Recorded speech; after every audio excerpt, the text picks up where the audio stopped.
Good evening, everyone, and welcome to the Joe and Joe Weather Show with Joe Rayo on my left, and I'm Joe Chaffee, and this is going to be a special Joe and Joe Rayo show because Joe Rayo's good. Joe Rayo is going to talk from start to finish. The Joe and Joe Weather Show is brought to you by Omni True Value Hardware at 1226 North Wellwood Avenue in West Babylon, 631-756-1125 for the best prices in town. Not only do they have all the mulch and everything else you need to make your yard look great, but they also have all the emergency supplies you might need just in case we wind up getting a hurricane this hurricane season. And that includes generators and pumps, sump pumps, uh, gasoline canisters, safety cans. So head over to Omni at, again, 1226 North Wellwood Avenue in West Babylon. And the website is omnitruevalue.com. Wholesale Holiday Lighting by Giannini, our other sponsor. Your complete holiday lighting specialist, meeting all your decorating needs. So when the holidays come, if you want your home decorated, or maybe you want to do this as a business to earn some extra money, just give them a call, 631-957-5106. They are at 162 Ocean Avenue in Lindenhurst on Long Island. And the website is liholidaylighting.com. And of course, in both cases, you would be supporting local businesses, which is so very important these days. So Joe tonight is going to be talking. You've been gallivanting virtually all over creation in the tri-state area with your presentation on the solar eclipse, the annular solar eclipse that's going to be happening on June 10th, and you're gonna do that show tonight for our audience. Yes, well, people have been asking, like, why is it that Joe and Joe's on at 8:30 or 9 o'clock or whatever? What's going on? And the problem is, it's not a problem really, but these talks, these library talks that I've been giving, have been coming at like 6:30 and 7:30 or 8 o'clock or whatever, and it's kind of shoved our show off to one side. Everything will come back to normal after the eclipse, but to give you just some idea about the building interest in this, Joe. Um, the Hayden Planetarium. I've been associated with them now at the Museum of Natural History for many, many years. They've asked me, if I would be available to interact with the news media in the tri-state area as we get closer to the event. And I said, sure. And I have not been to the planetarium or the museum since 2019, since before the pandemic. And what normally I have a badge, and normally they give you a sticker for the year, like 18, 19, or whatever. So I said, fine, just send me a 21 for my badge. And they said, well, we are going about this a little bit differently in the wake of the pandemic. We've got a new ID badge, and we have some new things that are associated with being on the staff, and you have to come down, and we have to recertify you, and we have to give you a new badge. And so that's why I ended up. My wife and I, Renata and I, we went to the Museum of Natural History. I got my new badge. We walked around. We looked at the dinosaurs. Joe, Renata saw something, and she said, "I've got to send this to Joe." I got it. Yes. It's even older than he is. Yes, exactly. Because I'm older than dirt. Well, we're both older than dirt. Yes, I mean we took a little self tour of the inner workings of the museum and saw a lot of interesting stuff or whatever. But Awesome. there are a lot of I think that we're going to see a real spike in interest when we get closer to the eclipse. That's 2 weeks from today. I can't believe it. In 2 weeks. So we'll hopefully we'll have good weather for that. And in the interim, why don't we just talk about the wonderfully wet Memorial Day holiday weekend that we have in store for our area. Right. Well, it all goes downhill tomorrow. I thought maybe we'd do the weather, briefly at the end, uh, after your presentation. But yeah, I mean, we've got tomorrow. Maybe I thought it would probably maybe start with some sun before the clouds roll in, and then the rain comes in. And unfortunately, it's two waves that we're going to have to deal with because this upper low is going to take forever to get out of the way. And actually, I mean, if you want to look at it from a plus side, those thunderstorms last night here were barely enough to make the ground damp. Yes. It didn't even make it wet. It just barely made it damp, and it was typical of when you haven't had rain for a long time and you're in a really kind of very dry pattern. Oftentimes, the first time it rains or when it does rain, you can almost smell the water evaporating on the way down. That's kind of how it seemed yesterday. But this could be if both waves materialize and each one could produce an inch or so of rain. Somebody's going to wind up maybe with a good couple of inches and wash all this pollen that's out of the air that's around here. You Yeah, drive on the streets, Joe. It's like in the wintertime when it first starts snowing. You could see the tire tracks on the roadways from the pollen. That's how bad it is out here on Long Island. So it anyway, is. before you get started, just one more thing, just one little uh, harmless but shameless self-promotion. I got the book. I came today on Amazon, Under the Weather. This is a mystery. This is book number 12 of a series of mysteries that is written by my high school friend, Dr. John Avanzato, who, aside from making people well, is a writer of mystery novels. And in this particular novel, yours truly is a principal character in it. I have no idea about how it goes. I haven't read it yet, but that starts tonight. So you can find Under the Weather by John Avanzato on Amazon. You can download it on your Kindle, or you can buy the paperback, which is what I did. And by the way, I don't get anything out of this. This is all John's work, and so none of the profits go to me. But I'm going to enjoy this. And the chairman, Scott Briller, said he got his yesterday. He's already 200 pages into it, and all he said to me was that I'm infamous. Okay, so we'll leave it at that, and I'll find out soon enough. Well, you know that mustache, Joe. You know what that mustache makes you? It makes you look sinister. Yes, good. Chris Alley says hi, Chris. I say hi, Chris, and Chris said he's going to get the book. He's picking it up on. He's getting the book on Saturday, so this will be fun. It'll be interesting to see. Okay, enough about me. Now on to you. It's all yours. So have at it. All right. So what I'm going to do is I'm going to share my screen first off, which I've just done, and I'm going to turn on the slideshow. This again is going to be dealing not so much with the eclipse of 2 weeks from now, but eclipses in general. Hang on a second. I have a black screen here. You have a black screen? Yes. Well, okay. I see you've shared the screen. Let me what see. everybody should be seeing on the screen now is the moon. Okay, hang on one second. Let me see what the problem is. And oh, there it goes. Whatever I did, it's working now. So the moon is there. The moon. I'm just gonna turn my thing down. My cover of my lens. This way I don't throw myself off as I'm watching, because I can see myself up in the upper right-hand corner. Anyway, so this is going to be dealing with the science and subject of eclipses, and of course, the two characters are the sun and the moon. We had a full moon yesterday, and the moon, to those who lived hundreds and thousands of years ago, was a goddess by the name of Selene. How lovely is Selene? We also have, during the daytime, the sun. The sun was probably the most important thing in the entire sky, and I know that people thousands of years ago were aware that without the sun, we wouldn't be here, because the sun's light and the sun's heat provide enough so that we could be sustain life from all over this globe of ours, all over this world of ours. As my wife now comes in, I have more than my fair share of water, dear. And she closes the door without saying anything. All right.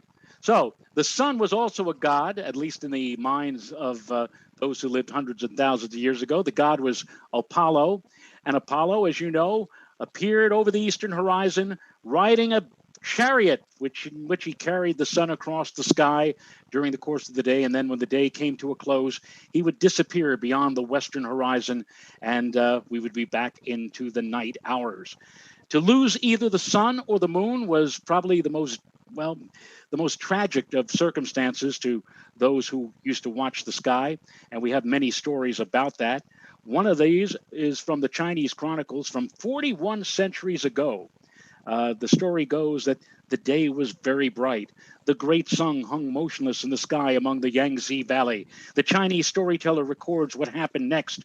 The dragon, Lung, restless with hunger, appeared, and before the eyes of the frightened people, Lung began to devour the sun. The day grew darker. The people raised a din, a chant, and prayed. The dragon was startled. The sun slipped from his jaws and Lung vanished to await another chance. Our computers tell us the date. It was October 22nd in the year 2137 BC. Now, back then, 41 centuries ago, the court astronomers, the guy on the left was named Hai and the guy on the right is named Ho. Hai and Ho, they didn't necessarily predict the eclipse, but what they had to do was they had to keep watch of the sky during the day and night, and if anything unusual appeared, like a comet or a meteor shower or an eclipse, they would have to tell the emperor. The emperor in turn would tell the people, and the people would again yell and scream and pray and shoot rockets up to try to scare off the dragon or whatever creature was devouring the sun. But Hai and Ho didn't do that. Hai and Ho, the day before the eclipse, had a little bit too much to drink. And the fact that they imbibed a little bit too much the next day during the eclipse, they were, needless to say, inebriated. And when the eclipse was over and when the dust had settled and people finally said, what happened? Why didn't anybody warn us about this? The emperor said, well, I'm going to do something about that. And Hai and Ho paid with their lives. They were beheaded. That was the price they paid for, again, being lax in their duties as court astronomers. Again, eclipses, probably the worst celestial phenomenon, worst in the sense that people were frightened that they thought that they would lose the moon and lose the sun forever. Losing the sun meant perhaps that maybe the world was going to come to an end. So it was always a time to be very, very leery about when we had an eclipse. But they don't happen all the time. We certainly don't have eclipses every month. And the reason is because the orbit of the moon relative to the plane of the orbit of the Earth around the sun is tilted by just 5 degrees. 5 degrees doesn't sound like a whole heck of a lot, but it's just enough so that most of the time, when we have a new moon, for example, the moon is either going to pass above the sun to the north and miss it, or below the sun to the south and miss it. Every once in a while, though, it comes to a point where the moon will pass partially or completely in front of the sun, and that's when we get an eclipse. There's an old axiom that runs like this. Sometimes I think that the sun and the moon as lovers who rarely meet, always chase, and almost always miss one another. But once in a while they do catch up and they kiss, and the world stares in awe of their eclipse. I suppose this is the scene. Celeste and Apollo, for a few brief minutes, getting together. And of course, all of us on the Earth looking up with our instruments at this beautiful sight of these two lovers, this little celestial trace for just, again, a few minutes at a time. But over time, over many centuries, we began to get smart. Not only were we looking skyward at these events, but we made records of them. We took note of when they occurred, how they occurred. Here's a Babylonian the script on a Babylonian tablet telling about an eclipse that took place around 1000 BC. If we were able to make enough observations, eventually a pattern began to emerge, a cycle began to emerge, and enough so that we were then able to begin to predict when these eclipses were going to take place. Stonehenge, built around 1500 BC on the plains of Salisbury, England. We know today that the ancients used Stonehenge for a number of different things, to note the rising and setting of the sun, to mark the time of the seasons. There's a keel stone that's in the middle of Stonehenge. Here's what it may have looked like 1500 BC when it was first built, where the sun on the first day of the summer solstice, it rises above that keel stone. And notice around the periphery of Stonehenge, you have these holes. They're called Aubrey holes. And the ancients would use rocks or stones as markers. They would mark off, well, for the moon, they would use a marker and marked off 2 holes every day. For the sun, they marked 2 holes off every 13 days. When the moon passed north or cross that plane of the Earth's orbit on its way north, we called that an ascending node. When it went southbound, that was a descending node. They'd move the marker 3 holes every year at that time. So we began to learn how to predict the motions of the sun, the moon, and the planets. I suppose that our horoscopes that we see in our newspapers today date all the way back to the times of these ancients when they were plotting and looking and observing at the sky. They also began to take note of when eclipses would occur. And let me tell you something. When you knew when an eclipse was going to take place, you wielded a lot of power. You could go up to the king or prince or emperor or whoever was in charge and say, hey, we're going to lose the sun in a couple of days. And the emperor might say something like, I'm going to raise taxes 10%. And if you don't pay, then I'm going to darken the sun. Sure enough, the sun got dark. People would say, all right, we'll pay. You know, that was the kind of a thing. And we learned also of cycles. There's a cycle called the Saros cycle, derived from the Greek repetition, eclipse circumstances that will recur every 18 years and 10 or 11 and a third days. It depends upon how many leap years intervene between that 18-year cycle. And it's like you go to Las Vegas and you pull, the one-armed bandit and you get 3 cherries or 3 lemons or whatever. 3 different lunar cycles all coincide every 18 years to produce the same type of eclipse. The one of the 3 cherries is when the moon is either at full phase or at new phase. You can only have an eclipse at a full moon or a new moon. Then there is the second cherry, which is where the moon is in its orbit. Will it be very close to the Earth? Will it be very far from the Earth? And the third cherry is the times when the moon passes through that orbital plane of the Earth, the node as we call it. And if it happens to be that it will pass a node at full or new moon phase, we get an eclipse. And again, every 18 plus years, this cycle repeats. I tell people, I've told these library talks that I've been giving, I've been saying I could probably stop 10 people on the street and ask them this simple question. How does the moon phase? I know we look at the newspaper every day, we see the phases of the moon. Can you explain how that happens? How does the moon phase? How does it go from a crescent to a half, 3/4, full, then back to a crescent again? How does that happen? You know what? I'll bet you 9 out of 10 people probably couldn't tell me why that happens. They know certainly it happens, but they couldn't give me the scientific basis. And yet, people who lived in the, quote, Stone Ages, hundreds and thousands of years ago, were able to ferret out and figure out when eclipses occur. Here's an example of that Saros cycle. This is an eclipse of the sun that occurred in 1963 on July the 20th. In this zone that you see here, this is the zone of the partial eclipse. So if you lived anywhere in this area, you would see at least a part of the sun covered. So along this line, see this line right over here? This line passed in 1963 over Los Angeles. That's a 25% line. So they got 25% of a partial eclipse in Los Angeles. Here's the 50% line that passed over Portland, Oregon. Here's 75%. Here is the line that is important. It's not even really a line. It's a path about 50 miles wide. This narrow zone, that's the zone of the total eclipse. You in that zone, you'll see the sun covered for, in this case, 1 minute and 40 seconds. Now, I want you to look very carefully at the zone of the eclipse where the partial phase is going to be, and also the total eclipse. Take a look at the shape, take a look at the path. The Saros says that this eclipse is going to return in 18 years. There's 5 leap years that intervene in that time, so it's 11 days. So 18 years, that's 1981. 11 days, that's July the 31st. Watch now as we move forward 18 years and 11 days, boom, look at that. The path of the eclipse, the same type of path, the same type of shape, the same zone of partial eclipse. But wait a minute. In 1963, the eclipse occurred over North America. And now in 1981, it's occurring over Asia, over Siberia. And the path comes to an end now north of the Hawaiian Islands. What the heck happened? Well, remember, I said the Saros is 18 years, 11, and 1/3 of a day. In 1/3 of a day, the Earth turns on its axis 120 degrees to the east.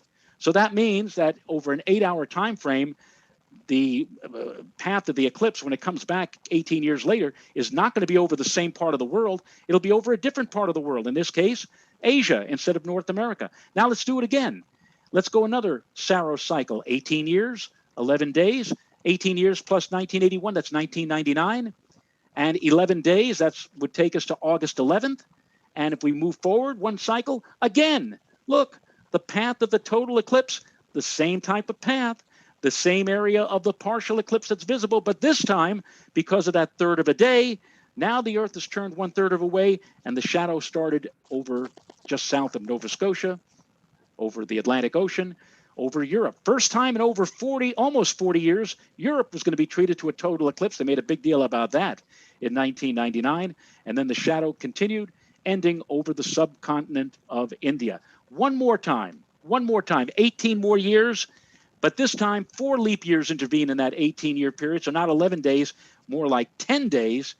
18 plus 1999, it's 2017. 10 days to August 11th, that's August 21st. Look, the shadow of the moon again passing across. And this time, just like in 1963, remember in 63, the shadow passed over North America? And now here we are again, 54 years later, and again, the eclipse has returned to North America. This is another cycle. This is the cycle that they call the exiglimos. Now, I don't want you to remember that. I'm not asking you to remember that. But what it meant was triple Saros, turning of the wheel, the turning of the Saros clock, one full cycle around in that 54-year period and just over 1 month, 32 days plus or minus 1 day. I want you to remember that. I don't want you to try to remember exiglimos or even triple Saros, but remember the number 54. That's going to come into play later in this talk. 54 years and 1 month later, an eclipse will occur in the same area of the world that it happened 54 years earlier. Now, what the heck is this? What the heck? You know what this is? This is a computer. This is called the Antikythera mechanism. This was found buried in Ankara, Turkey, and we dated it back to 200 BC. And believe it or not, in our 21st century world, we have actually redesigned, we have actually made replicas of what this thing was all about. There were 38 gears, there was a crank, and apparently all those years ago, 200 BC, you would turn the crank, this thing would begin to turn, and it would predict the positions of Mercury, Venus, Mars, Jupiter, Saturn, also the positions of the sun and the moon. And the amazing thing, this is the thing that blows my mind, the amazing thing about this is that when the moon was coming close to the sun, sometimes it would pass above it. Sometimes the moon would pass below it. It was replicating that 5-degree inclination to our Earth's orbital plane. 200 BC, this machine was made. And also, whenever the moon was in line with the sun, it would predict eclipses. This was a Stone Age eclipse computer, believe it or not, in 200 BC. Long before your iPhone, long before even Radio Shack started offering a computer, the TRS-80 in 1980 with all of 400 baud of computer power. Before any of that, in 200 BC came the Antikythera mechanism predicting the motions of the sun, the moon, the planets, and eclipses. Absolutely amazing. And, you know, you could use eclipses for good. I mean, you know, I know people were afraid of eclipses, but sometimes good things come out of eclipses. Probably the most famous eclipse of ancient times ended a 5-year war between the Lydians and the Medes. These two Middle Eastern armies were locked in a fierce battle when suddenly the day was turned into night. And the site of this eclipse, this total eclipse, which we now know occurred on the 28th of May, 585 BC, even before the Antikythera mechanism was built, was startling enough to cause both nations to cease hostilities at once. They agreed to a peace treaty, and they cemented the bond with a double marriage. Wouldn't it be wonderful if we could stop war in our 21st century world today with the occurrence of an eclipse? It's not going to happen, but it did happen in 585. A war, a 5-year war was halted, peace treaties were signed, double marriage. That was wonderful. Another very historic and famous eclipse involved this guy. You know who this guy is. You learned about him in grammar school. Cristoforo Colombo. He sailed the ocean blue in 1492.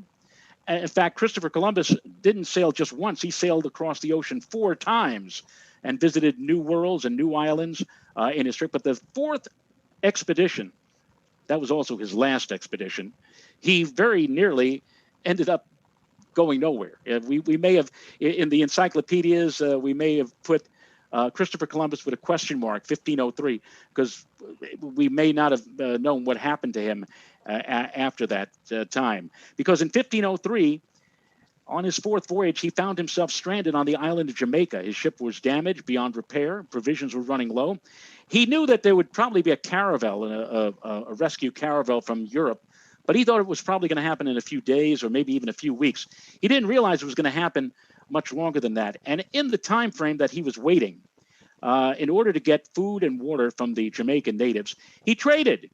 His men traded baubles, trinkets, tchotchkes. I mean, the natives never saw a bell before, but they were amazed by that. And so these little things that they were given by Columbus and his crew were enough to get food and water. But after a few weeks, after a few months, the Jamaicans finally refused to supply him with any more food. And Columbus was now in trouble because not only was he getting no more food and water supply from the natives, but now his own men were getting ready to turn against him. Faced with the prospect of starvation and mutiny, the great Italian admiral conceived of an ingenious plan.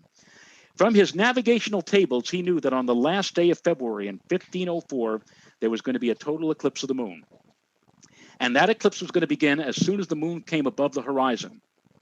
And so he got the chief priests and scribes of the Jamaican natives together, and he announced that because of the fact that his Christian God did not like the way that the Jamaicans were treating him and his crew, that the Almighty had decided to permanently take the moon away as a sign of his displeasure. And Columbus timed his theatrics precisely. No sooner had the moon popped up above the eastern horizon, a little bite was taken from it. And soon more and more of the moon was bitten out. And soon, when the moon was down to just a sliver, the natives were terrified. They're running every which way, pleading with Columbus, please, please, don't take the moon away. We need the moon at night. We love the moon. Please, please, we'll do anything. We'll give you all the food and water you want. Just don't take away. But Columbus, of course, waited until the moon was completely covered. And then he told the natives, okay, here's what I'm going to do. I'm going to try. I'm not making any promises, but I'm going to try to intercede on your behalf. I'm going to go back to my Christian God, talk with him, reason with him, bargain with him, and I will try to persuade him to bring the moon back. If you promise that you're going to give me the food and the water, and the natives, of course, said, yes, yes, yes. All right, I'm going to go into my quarters now and consult with my God. You want to see who his God was? If you watched the movie The Wizard of Oz, you're certainly aware of what the God was. It was this, a simple hourglass. But Columbus was using that hourglass to time out the duration of the total phase of the eclipse. And when he knew, based upon his tables, that totality was almost ready to end and the moon was ready to reappear, he stepped back outside and he told the natives, okay, I have convinced my Christian God to bring the moon back. As long as you give me water and help my men and bring food to them, we'll bring the moon back. And the natives, of course, they listened. And as soon as the moon started to reappear, well, need I say to you, Columbus had no more problem with the Jamaicans, who gratefully supplied Columbus and his men with all the food and supplies they needed until they finally were rescued and finally they all returned to Europe. But what is this about eclipses? What is the science of eclipses? What does it all boil down to? You know what it all boils down to? Shadows. Shadows. That's all it is.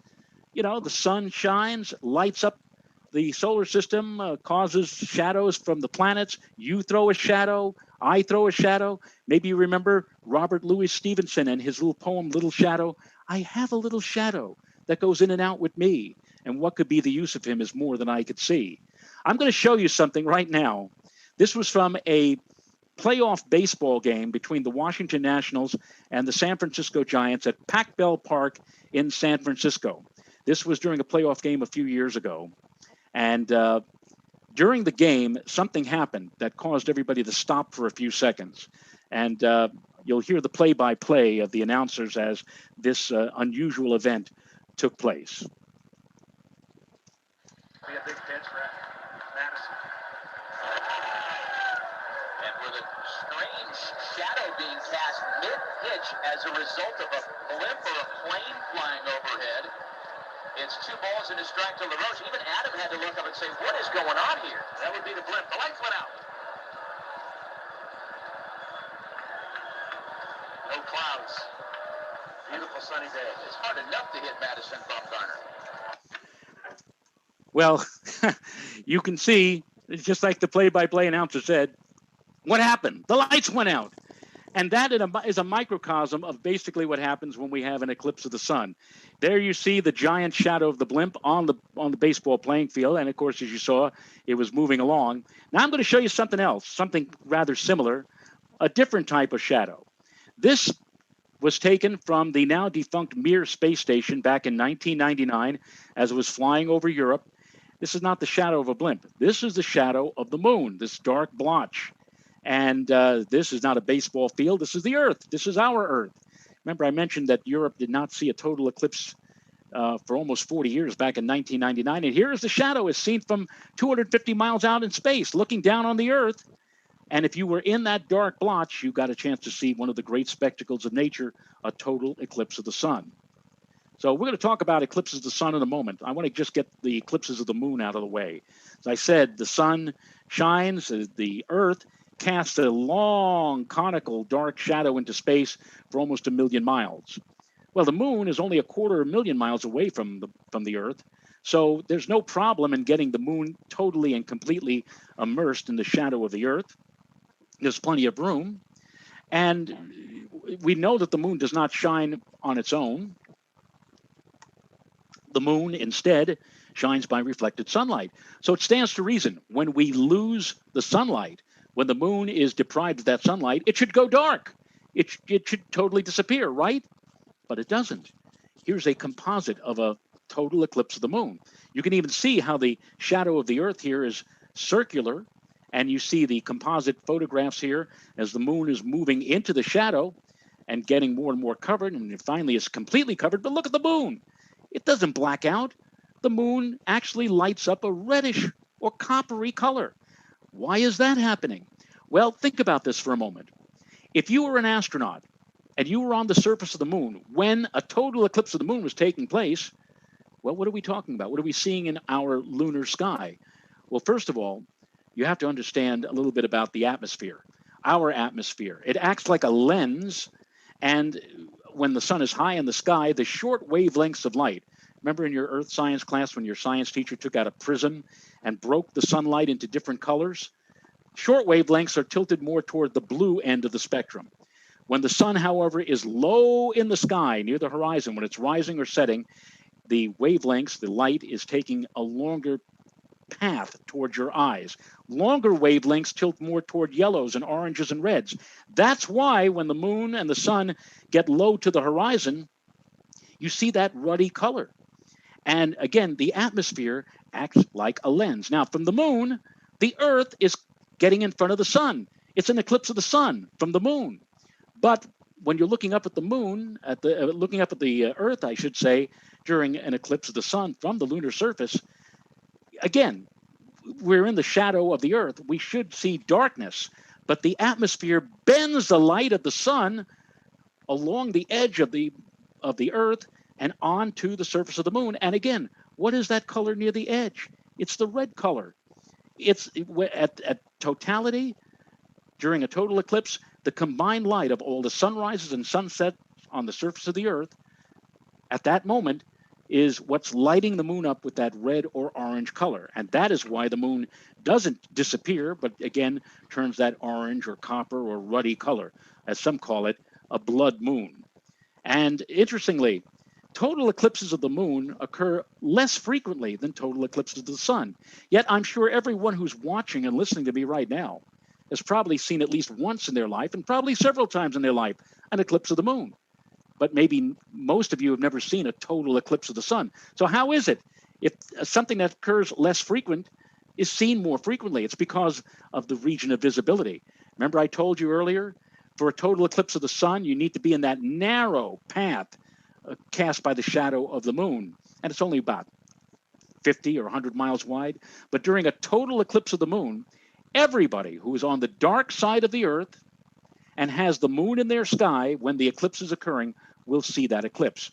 So in this case, for example, if we had a total eclipse of the moon happening right now, everybody in North and South America would see it. We're not talking hundreds or thousands or millions. We're talking billions of people, a potential audience of billions to see this eclipse of the moon. And you know what? The visibility of a total eclipse of the moon is not different than going into a movie theater. I'm serious. Think of the time when you go to a movie theater. Next time you go see a movie, think of all the people who are sitting in the theater with you. Think of those people as being, maybe a city or a place somewhere in the state or in the country or on the continent. You're all on one side of the earth. The screen would be the moon. And nothing happens, of course. It's no big deal when you're staring at a blank screen. But then the technician darkens the theater. Now we're into nighttime, right? You're on the half of the earth that's in night. And now the technician plays the movie, which lasts 2 or 3 hours. And again, that's just like an eclipse. Within a lunar eclipse, pretend that the moon is the movie screen.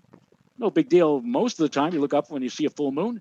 But on those nights when we have an eclipse, it's like we're running the movie. Well, we're not running a movie, but we're running a shadow show, if you will, and a play of different colors on the moon's surface. And that, too, lasts, 2 or 3 hours? Just like the movie. So, again, being in a movie theater watching a movie is very much similar to watching an eclipse of the moon from here on the Earth's surface. Yesterday morning, there was a total eclipse of the moon. Yesterday morning. How come you didn't hear anything about it? Because we couldn't see it here in New York. As soon as the eclipse began, the moon moved below the horizon. The sun came up on the other side in the east. Daytime came, and that was it. No chance of seeing the eclipse. We didn't see it from New York. But if you knew anybody who lived to the west of the Mississippi, at that same moment, it was still dark out there in Los Angeles and Denver and Seattle or whatever. It was still dark then. Those folks did get to see the total eclipse of the moon before the moon set for them. So we didn't see it, but we will see a total eclipse. No, not a total, an almost total eclipse later this year. On the Friday before Thanksgiving, Friday, November 19th, set your alarm because it will be peaking at 4:19 in the morning. But if you get up at 4:19 in the morning on that Friday, and if it's clear and you look up toward the moon will be 97% into the shadow, very much like what you see here. Enough so that the red color shows, but also where a small sliver of the moon is still just outside of the shadow. And with fatherly pride, I also would like to say that this picture was taken by my daughter, Maria, of the eclipse that took place a couple of years ago with her iPhone, believe it or not. I remember as a kid, as a teenager, when I was in my 20s, spending all that time with high-speed Ektachrome and, with lenses and taking pictures and everything. And here, all she did was take her iPhone, put it up to the eyepiece of my 10-inch telescope. There it went, and she took this picture. It's amazing, isn't it? Technology. Technology, Joe. Technology. Technology. Have you ever noticed also that the moon and the sun in our sky appear just the same size? And that doesn't seem to make any sense initially. The sun we know is much larger than the Earth, and the moon 400 times larger than the moon, and yet the moon seems to be the same size as the sun. But the moon is only 250,000 miles away. The sun is 93 million miles. It is 400 times closer to us than the sun. So everything balances out. 400 times bigger, but 400 times smaller. And so what you have here is a case of both celestial bodies looking to be the same size most of the time. However, there are subtle differences. The moon does not go around the Earth in a circle. It goes around in an elliptical orbit. Sometimes it's close, sometimes it's far.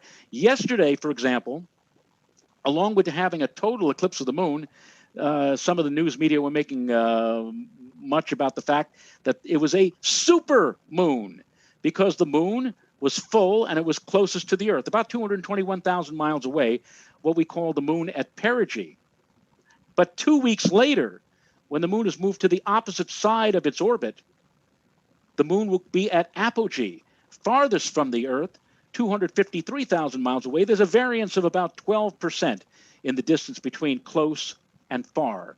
And also, that 12% is evident in the size of the moon in the sky. Well, quite honestly, I think on any given night, if you look up at the moon, nobody's going to say, hey, look at the moon. The moon is much bigger than it normally looks, doesn't it? Or, hey, the moon looks kind of small tonight, doesn't it? I don't think anybody notices. You notice, of course, when you put the two pictures side by side, the difference between the small moon and the super moon. But, normally most people don't make or take note of that. Now, I said yesterday the full moon was at perigee. It was a large moon. It was close to the Earth. 2 weeks from now, the moon will be on the other side of its orbit, and it will be at the far point, and it will be smaller in size than normal. But also, when it's at its smallest size, that is when we're also going to have another eclipse, this one of the sun. And in this case, when the moon is at its far point from the Earth and casts or tries to cast its shadow on the surface of the Earth, that cone, that dark swath of shadow, notice, if you will, that when it's at its far point, the shadow doesn't quite make it to the surface of the Earth. So what do you see if you're underneath the shadow at that red spot? What you see is this. You see the silhouette of the moon, but we also see around that silhouette, because the moon appears smaller in size than the sun on these occasions, you see a ring of sunlight, an annulus, an annular eclipse of the sun, not an annual eclipse. I've seen some newspapers say, we're going to have an annual eclipse. No, it doesn't happen every year on the same date. Annulus, from the Latin, ring-shaped. And indeed, that's what we have during an annular eclipse, a ring of fire in the sky. I prefer also to call it the penny on nickel eclipse. Reach into your pocket and pull out a penny and a nickel, okay? Put the nickel on the table. That'll be the sun.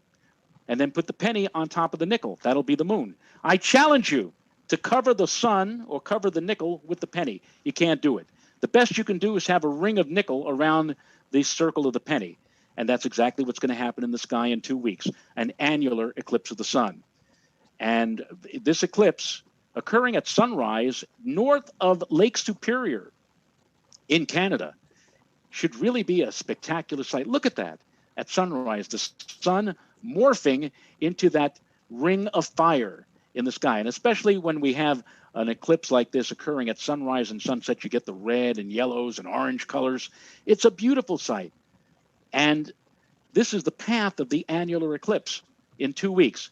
Again, it starts north of Lake Superior, continues up across James and Hudson Bay, moves through the Ungava Peninsula of Canada. In fact, there's a little town right about here. It's called Pangnirtung. It's a town with 1,500 Inuit Eskimos. They saw a total eclipse over their town in 1979. Now they're going to see a ring of fire eclipse. That's going to pass over a small snippet of Greenland. It's going to go up and over the North Pole. I certainly hope Santa and Mrs. Claus and the elves are aware of that.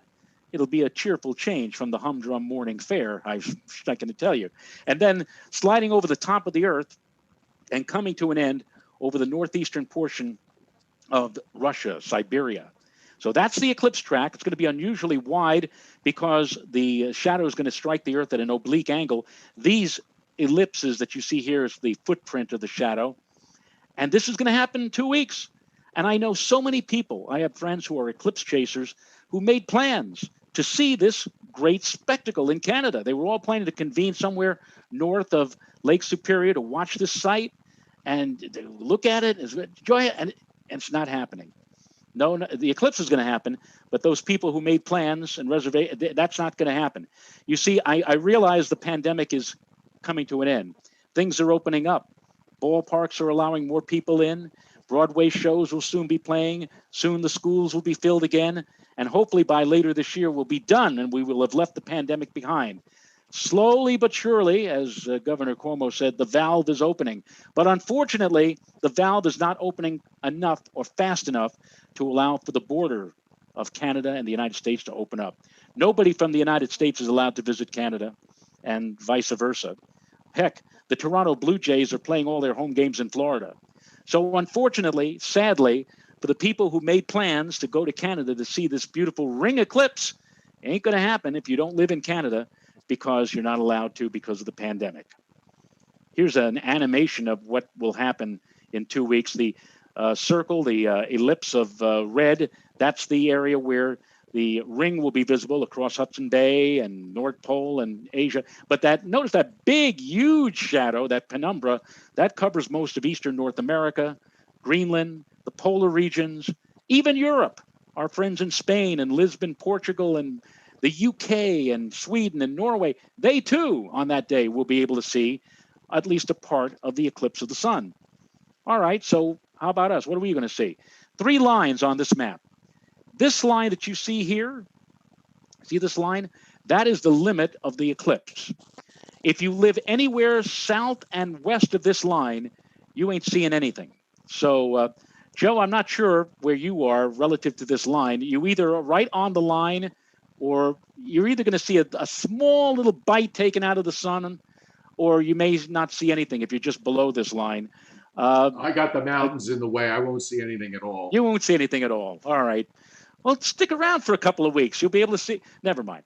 Yeah. Up here at this line, if you're north of this line, you will see the entire eclipse from start to finish after the sun comes up. Once the sun comes up, the show will begin from start to finish. But now here is the interesting thing about this eclipse relative to us. This line that you see here, this line is the sunrise line, and it is also the line that delineates maximum eclipse.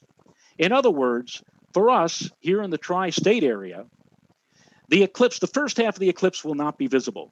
It will happen below the horizon. But the eclipse will progress, and finally, when the sun comes up above the horizon, for us, the peak of the eclipse will be occurring. And that means that places like Sault Ste. Marie, Toronto, Ontario, Philadelphia, lady, Atlantic City, Asbury Park. Tell Alan about this, Joe. New York City, Montauk. All of these places will have the peak of the eclipse happening at or soon after sunrise. And that will make for a very, very unusual sight. All of you, I'm sure, at one time or another, have said to somebody, hey, let's go see the sun come up tomorrow morning. Let's go down to the beach. You know, and you go down to the beach and what do you see? You see this big orange ball coming above the horizon.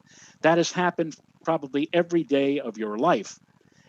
Only twice in the last 150 years, in 1875 and in 1959, has there been an eclipse of large or major magnitude with a significant portion of the sun covered coincide with sunrise. And if it's clear, 2 weeks from today, 2 weeks from this morning, this is what you're going to see when the sun comes up that morning.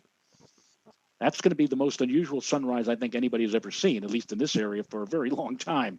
The sun will, 4/5 of the sun's diameter will be covered by the moon, creating a scimitar, if you will, or a sickle, or they call it a slice of cantaloupe melon, or a horseshoe with pointed tips. Sunrise within a minute or two, depending upon where you are in the tri-state area, 5:24 a.m. Maximum eclipse, greatest eclipse. The eclipse reaches its peak 5:32, 8 minutes later. And watch fast, because less than an hour after the peak, the eclipse will be all over at 6:30. You set your alarm and make sure you don't hit snooze, because if you hit snooze and then you wake up later like 6:15, oh my God, by that time, almost the entire eclipse is past. So that's going to be what we'll be looking for. And why do I get the impression, and why do I get the sneaking feeling that 2 weeks from today, in the early morning hours, like at 5 a.m., the beaches and shorelines of New Jersey and Long Island and along the coastline of Connecticut are going to be jam-packed with people. It'll be like the middle of the day, of a summer's day, people running to get a clear view of the east-northeastern horizon to watch that sun up and watch that incredible sight of an eclipse of the sun at that particular moment in time. Or why do I get the impression that there are going to be numerous people who are going to get up and get on top of the roofs of their houses to get a clear view? Or maybe if you live in New York City, get to the top of a skyscraper. Did you hear what the Empire State Building is doing? They found out about the eclipse, and they said, you know what we're going to do? We're going to open the observation deck, the 86th floor. We only open it at 9 a.m. We're going to open it at 5 a.m., and we're going to offer eclipse glasses, and you're going to get coffee for the. Now, normally, if you go to the observation deck, the 86th floor, it'll cost you $40. But out of the goodness of their heart, the Empire State Building says if you go and visit them on eclipse day, they'll only charge you $120 to see the eclipse from the 86th floor observation deck. Now, the interesting thing also about this eclipse, since it coincides with sunrise, is that when the moon comes up, when the sun comes up, what's going to happen is that the cusps, the edges of the crescent are going to be pointed straight up. But then quickly after the peak of the eclipse passes, the crescent is going to swivel or pivot around to the left. It's going to look something, I suppose, like this. It's an animation that I came up with. Watch carefully now as the sun, again, it's going to come up with the cusp straight up, and then it's going to turn or pivot to the left. There you go. Up, up, up, up, up. There's the maximum of the eclipse. And then after maximum, the moon will continue on its merry way off to the left or off to the east, and will be completely uncovering the sun by 6:30. Now the liability. Got to do this for the lawyers out in the audience. Don't look at the sun directly with your eye. The sun is 400,000 times brighter than the full moon.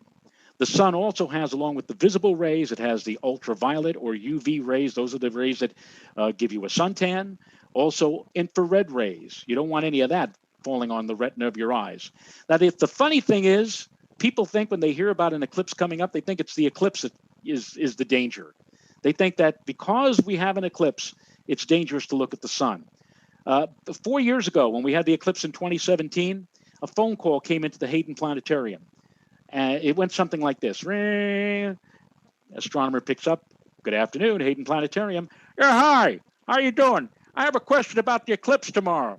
Yes, sir. What would you like to know? I'd like to know when the eclipse is going to come to an end. Can you tell me when the eclipse is going to be done? Yes, sir. It's going to the end of the eclipse will be at 2:54 tomorrow morning. 2:50. Let me write that down. Wait a minute. Yes, sir. 2:54. Okay, that's right. That's what's going to end. Yes, sir.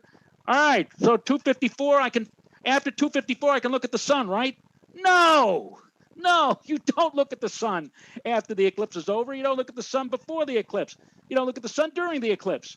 The sun is dangerous all the time, and you have to find a way to block out the ultraviolet, the infrared, and the visible rays of the sun. Not like this dummy here who decided he was going to look at the sun through a telescope. That's not the way to do it. Now, you remember, as kids, you probably were told, put a box over your head, poke a hole in one side of the box, let the sun shine through the hole onto the other side of the... That's passé. I say, forget about that. Don't do that anymore. The best way to look at it, got a mirror? You ladies watching right now in your purse, you got a compact or whatever. You guys, you got a little pocket mirror. Take the pocket mirror, make the sun hit the mirror, and then reflect the mirror onto the wall. Now, if you get too close to the wall, like let's say you're reflecting from like 4, 5, 6 feet out, you're going to end up with an image like this. If the mirror is square or rectangular, you're going to end up with a rectangular image on the wall. But now, go like 50 or 100 or 150 feet away from the wall. Now project the image, and this is what you're going to get. No longer do you get a square image, you're going to get a round image. That's the sun. That's the image of the sun. And the great part about doing it this way is that now you can share the eclipse with a whole bunch of other people all around you. And if you can figure out a way to mount that mirror on something so that you don't have to hold your arm up and hold on to it where it might shake a bit, you got a perfect view of the eclipse, again, on the wall by projecting the image off of the mirror. You'll see that round image. You do it tomorrow or, whenever the sun is shining, you'll see that round image. Try it 2 weeks from today in the morning at sunup, and you'll get not a round image, you'll get a crescent image on that wall. That's one good way of watching. Hey, Joe. Yeah. I just have a question because it just kind of popped into my head. Yes. I'm not trying to put you on the spot or anything. So no. We live in a world now where everybody's on their phone all the time, and I was just wondering if there was a way. They've got apps for everything. I'm just throwing this out there, but I'm just wondering if there's a way that you can use your mobile device, the camera on your mobile device to view the eclipse. You could probably do that, Joe, but in order for you to do that, you still have to knock the intensity of the sun, the intense rays of the sun down so that you don't cause any damage, I guess, to the camera. Because you know a lot of people are going to do that. They're going to have their camera, Well, they're going to have their phone, and they're going to, be well, putting it up there. yeah. Well, you could only do that if you're getting a total eclipse and you're blocking all of those rays out. But during a partial eclipse, I would just presume that if you try doing that with your iPhone, your camera, you would just see a blindingly glary thing in your monitor on the phone, and you probably wouldn't be able to see much of anything. The only and the other thing is, if it's a hazy morning, and we've had that, where the sun comes up looking like a maraschino cherry, Mm-hmm. and you say, and all of us have done that. All of us have looked at the sun either rising or setting in that type of situation. And the fact is, the visible light is cut down, yes. The ultraviolet or UV rays are cut down, but the infrared rays are still getting through. So you have to be very careful, even when the sun is low and when it's hazy. You can't stare at the sun for too long a period of time, even when the light is attenuated to that degree. Here, and one other question that just also popped into my head. So I have, whenever I go fishing upstate in New York, which hasn't been in a long time, but I had to buy special polarized sunglasses that otherwise the sun reflecting off the water would just totally blind you. So without the glasses, you couldn't really see anything. And I was just wondering if polarized 99% glasses are not going to help you here. Right. If you look at the sun through those glasses, maybe the light has been diminished enough, so the visible light has been enough so that you see the sun as a disk. But those polarized glasses do not block off the UV and the ultraviolet, the UV and the infrared rays. And sadly, because the retina of your eyes do not have nerve endings, your eyes are being burned by those invisible rays without you immediately being aware of it. Okay, so I just wanted to ask that question. If you do that, maybe later on after the eclipse, all of a sudden you notice there's like a dark spot. It's like and similar to what the older folks get with macular degeneration. You have just put a blind spot or a hole in your retina, and you don't want that to happen. Now these kids that you see on the screen, they are watching through special eclipse glasses that were made specifically for viewing a solar eclipse. They are made, the lenses are made of a special plastic called polymer. The polymer will block off the visible, the ultraviolet, and the infrared rays so that you can look safely at the eclipse. And now, I tell you right now, if you want any of these glasses, you better order them now, because as we get closer to the eclipse, there's going to be a run on getting these glasses. You could try to order them through Amazon, although I would not even be surprised if when you try to order them, Amazon tells you, sorry, we won't be able to get the glasses to you until after June 10th. That's the way it turns out. There's another company, a friend of mine runs this company. He's been making glasses for 30 plus years. The name of the company, very strange name, Rainbow Symphony. And they even make 3D glasses, but they also make solar eclipse glasses. I'm not getting it, as Joe with his book, I'm not getting anything by mentioning the name of this company. But if you go online and type in on Google Rainbow Symphony, you'll come to their website and check this out. Normally, glasses like this wouldn't cost you more than $1 or $2. And 4 years ago, I remember that we had scalpers. People, there was a run on these glasses. And I remember one guy, he was selling glasses for $30 and $40 a pop. One set of eclipse glasses. That's how popular these glasses have become. So again, if you don't have a mirror and you don't want to project through the telescope, you want glasses, there you go. Amazon or Rainbow Symphony are the places to try and see if you can order these glasses. I'm seeing some here on Amazon. I just popped it up there for as little, some for as little as under $10 to one that's a little over $25. And there are a few, Really? a lot of them that are being shipped straight from Amazon have delivery dates. The one I'm looking at here, delivery for me would be Sunday, May 30th. Another one said delivery by Saturday, May 29th. Others don't have a delivery date on on the page, so you have to click on the glasses themselves. But there's a lot of choices here. Well, right now we're 2 weeks away. But if you wait until like a week or maybe a few days before and they say, yeah, I think I'm going to get those glasses, you may have a problem. Gotcha. I'm just saying that's the truth. As we come to the home stretch here of this presentation, I want to show you that when the moon is near to the Earth, close enough to the Earth for that shadow to land on the surface of the Earth, and it causes that black blotch on the Earth's surface, and that shadow, that is where you get a chance to see a total eclipse of the sun, one of the great shows of all time.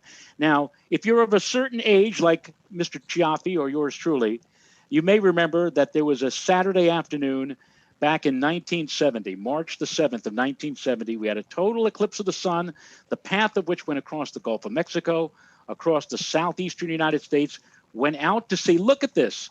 Look at this. Here's New York. We missed out on totality by 75 miles. I just know that my mom or my grandfather would have gladly driven 75 miles to take me to see a total eclipse, but you can't drive in the Atlantic Ocean. And we didn't have a boat, so I had to miss out on that. We got 96% of the sun blocked out from here in the New York area, and then the shadow continued to move on its way. Next day, it made front page headlines. Here's the New York Times the next day showing you the phases of totality and the zone where the eclipse was total. And here at the bottom of the page, a Cub Scout group in Coney Island at the moment of greatest eclipse, again 96%. Millions watch eclipse in clear skies. An eerie twilight falls briefly here.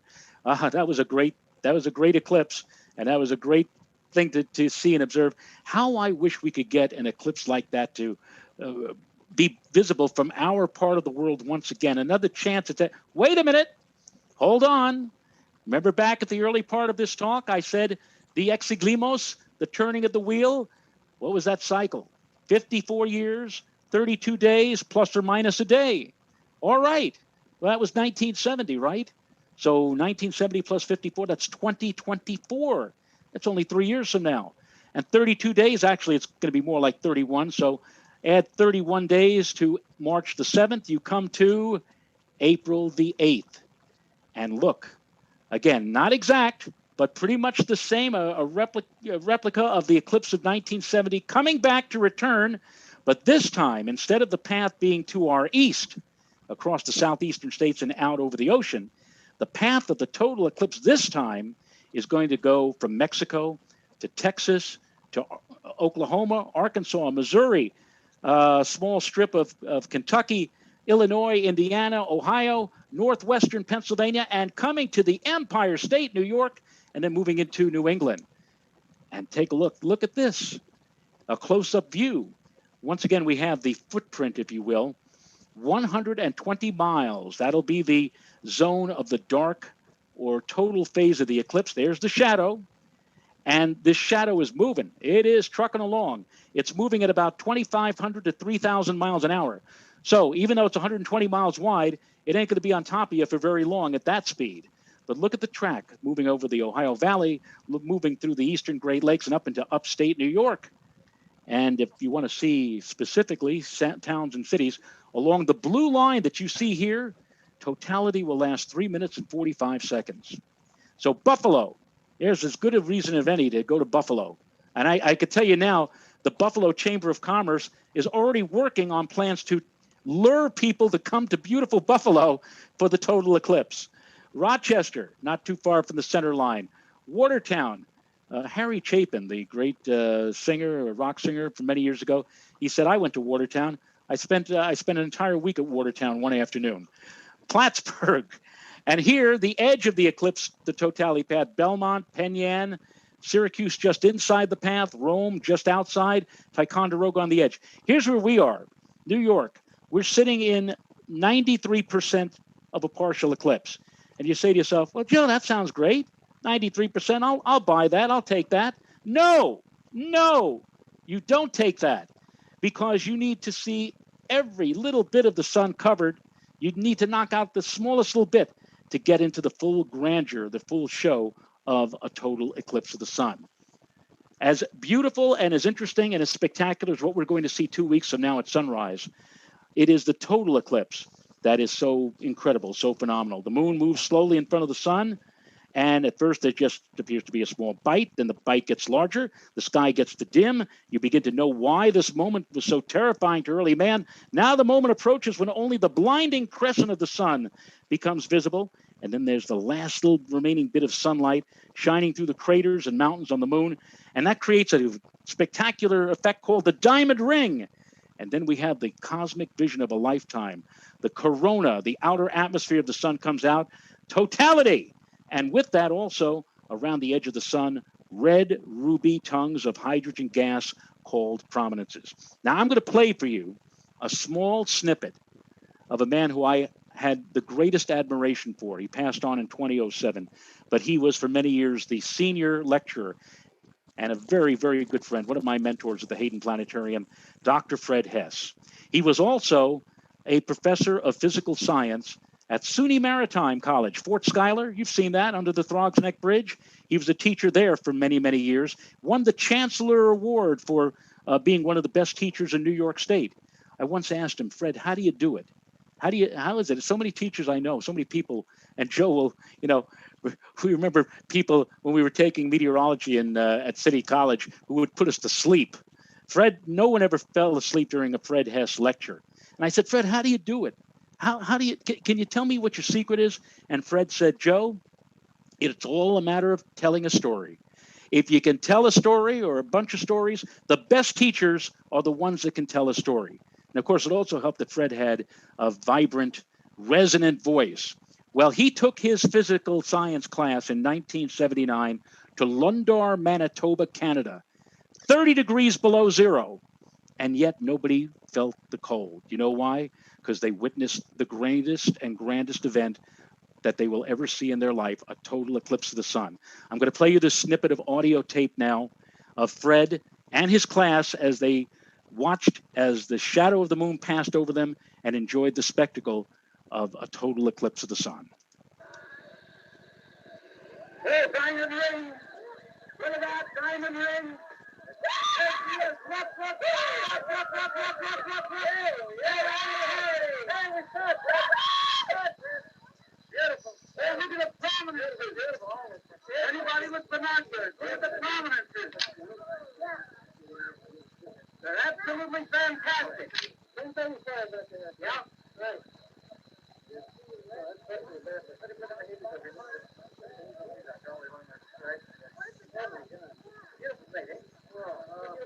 Look at the red all around. Look at the red. Oh my God. Take a picture. Take a look. Look at those streets through that corona. Oh my God. Oh my God. Those prominences are rising up to 100,000 miles from the sun. All right, here we go. Here we go.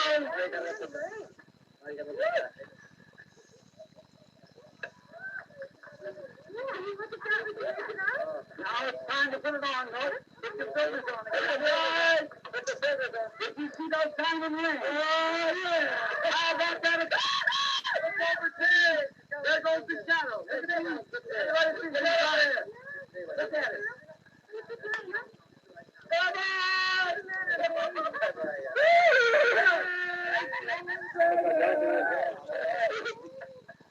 Three cheers for the eclipse. And of course, unfortunately, the moon has to move on. The daytime returns, and slowly but surely the sun in its own right returns as the moon moves off and away, and the total eclipse ending. And sadly, a lot of people who see a total eclipse never ever see it, get another chance to see it unless they decide to do some traveling. A lot of people, though, after they see a total eclipse, they say, I got to see another one. Where can I see another one? The last time we had a total eclipse of the sun in New York, my grandfather used to tell me stories about this. January 1925. Here's the front page of the New York Times. The eclipse was a little late in the prediction, but a brilliant show. Land, sea, air, thrilling millions. City halts to gaze. Skyscrapers blinking in empty streets. Everybody looking up to the sun and looking up at that total eclipse. Now, good news and bad news. If you say, I'm going to stick around here and I'm not going to go in 2024 to see that total eclipse. I'm going to wait until the eclipse comes to me. On average, a total eclipse of the sun is visible from any one location once. This is an average now, once every 375 years. But now the good news. Here in New York, you're not going to have to wait almost 4 centuries. The next total eclipse of the sun from our area is not going to be too far in the future. In fact, it's going to happen on Tuesday morning, May 1st, 2079. That's only 58 years from now. So, for all of you who want to stick around here in the New York area, stick to your vitamins and do a lot of good wishing, but, well, so it goes. But one last thing, look at where the totality path begins. Look where it begins, right smack over Long Island and the New York City metropolitan area. So, as wonderful as that eclipse is going to be at sunrise 2 weeks from now, where we'll be able to see almost the entire sun, 4/5 of the sun covered by the moon, as glorious and spectacular as that is going to be, if you are still around on that first day of May in 2079 and you wait for the sun to rise that morning, the sun will rise that morning here in New York looking like that. That's going to be an amazing sight. And I hope It'll be more amazing if we rise that morning. Joe, I was just going to say that you and I guess the lion's share of the people who live here, the lion's share will probably end up watching that eclipse from a totally different perspective. But anyway, that pretty much is the show. All right, hang on. I got to get you back on the screen here. So just give me a moment. And let's see if I can. Okie dokie. You know, it's 9:40 right now. It's almost like remember when they had the Late Show and all the windows would come on as they played the syncopated clock. Mm-hmm. You know, dun dun dun dun dun dun dun. By the way, this is the Amazon page. Now we've reached the time of the late show, and now all the windows are starting to. Now all the lights in the windows are coming off now as people get ready to go to bed. Exactly. All right, so let's just really quickly just talk about what's going on with respect to the upcoming weekend, because all week long we've been focusing on the fact that this whole setup coming up was all about that upper trough and the upper low that is swinging eastward, and whether it would be able to get out of the way fast enough. And unfortunately, that is it's not going to be able to get out fast enough. And I'll just give you a look here. We'll pop up. I'm going to pop up the NAM model first, and hang on one second here. Okay, just switching maps back and forth. It's okay. Oh, come on. Seriously? Are we having problems? Oh, I'm having issues here. Okay, so here we have the upper air from the NAM from this afternoon, and of course, we sort of have this flat ridge. We had a really beautiful day here today.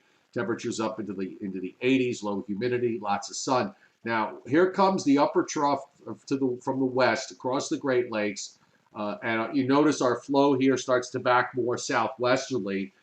It would be wonderful if the thing would just keep moving along, but the problem is that the bottom part of that trough drops into Ohio and forms a two-contour closed cutoff low in the upper atmosphere.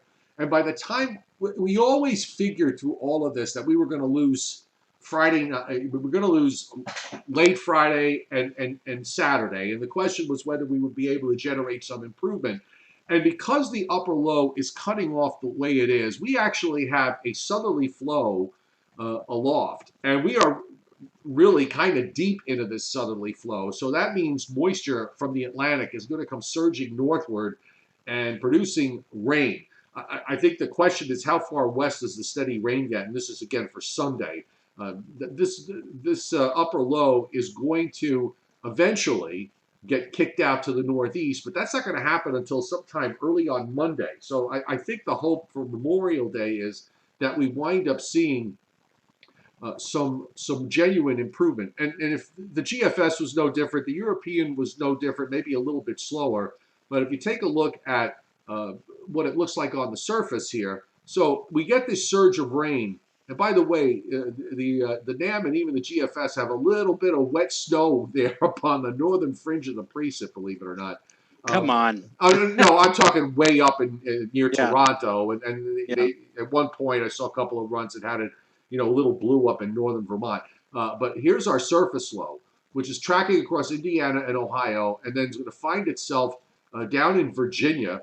This is the first low, so you get this rain that comes through, comes in late Friday night into early Saturday morning, and then it just kind of piddles around for the rest of the day. It's going to be raw. We're going to have a northeast wind. Temperatures are going to be in the 50s. But because that upper low is hanging, you'll see there's another low there that forms in eastern North Carolina late Saturday afternoon.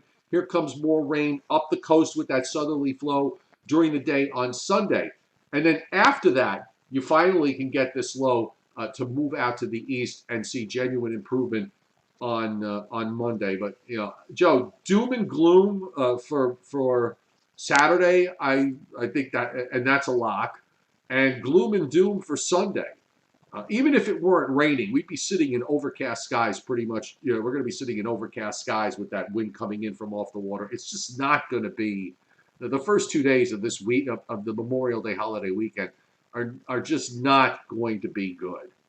Our mutual friend Bill Corbell, whenever there was a kind of a situation where it was cool and clammy and damp and cloudy and not really doing much of anything, he always used the word that best described that kind of weather: indifferent. The weather is indifferent. It doesn't care.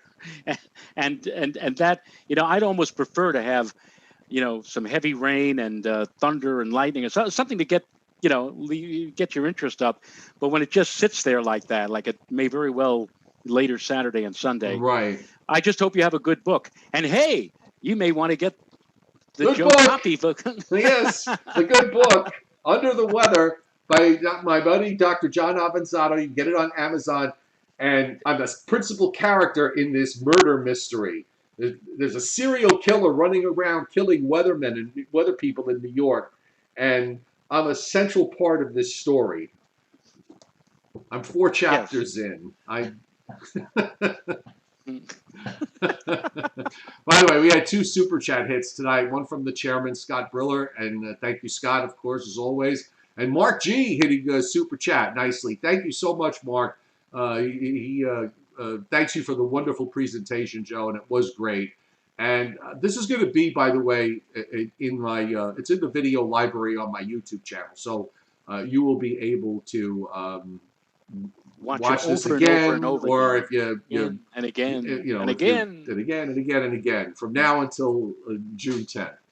So just hope that weather conditions improve on Monday. I've been. Yeah. Well, first of all, we were thinking about high pressure being heavy enough, so to speak, to push all of this down. Let's say by later Saturday and open up the door for Sunday and Monday being nice. But I guess now with the formation of that second system off of North Carolina, that's going to kind of preclude that. That'll keep the high. You say, hey, wait a minute, before you move in, I got to give them one more shot. Yeah. And that looks like that. Well, it doesn't. That the formation, that trough, instead of moving along, dropping into Ohio and West Virginia and forming a closed low in the upper atmosphere where you've got a strong southerly flow right up the East Coast didn't help matters. And that allows this second wave to develop and the second round of rain that'll probably occur on Sunday. So, you know what? It has to do it eventually. It's been overall this spring has not been. I wouldn't classify this spring as being a bad spring. I think we've had far worse than this. We've had actually a number of decent days in the last couple of months. So unfortunately, we lose it on a holiday weekend. I mean, with the dry weather, I took a look yesterday at my lawn. My lawn, I don't really have to cut the grass so much, but now what's annoying me is that these little white flowers, my wife says they're clover, and they're weeds, or they're the equivalent of weeds, and they're coming up like crazy, all over my lawn. So now I'm in I said, well, should I cut the lawn? Or it'll cut the lawn, which I really doesn't need, but at least I get rid of these stupid, little white things coming up or whatever. Right. Well, I guess better to have the little white things coming up as opposed to cicadas like they're having right now in Maryland and Yeah. places to our south or Exactly. whatever. All right. You know what? I think we should call it a night. Excuse me. At this point. Thanks everybody for being here. So now I'm traveling this weekend, so there will be, and this is a good weekend for Joe and I to take a little bit of a break too. So we will be back on Monday at the usual shopping time, right? 7:30 Eastern time. I've got to check. I've got to check here. Check your schedule. I'm going to check the schedule here to make sure. What is that? That's the 31st? Monday May? is the 31st. 7:30. It's a date, Joe. Okay, so we'll be back Monday at 7:30 Eastern time. So everybody try to have a good weekend in spite of the weather. If it does improve enough on Monday, that'll be your day to get outdoors. Otherwise, grab a good book, as was suggested earlier, and we'll see you folks on Monday. All right. So have a good one. Everybody take care. We'll see you on Monday. Bye.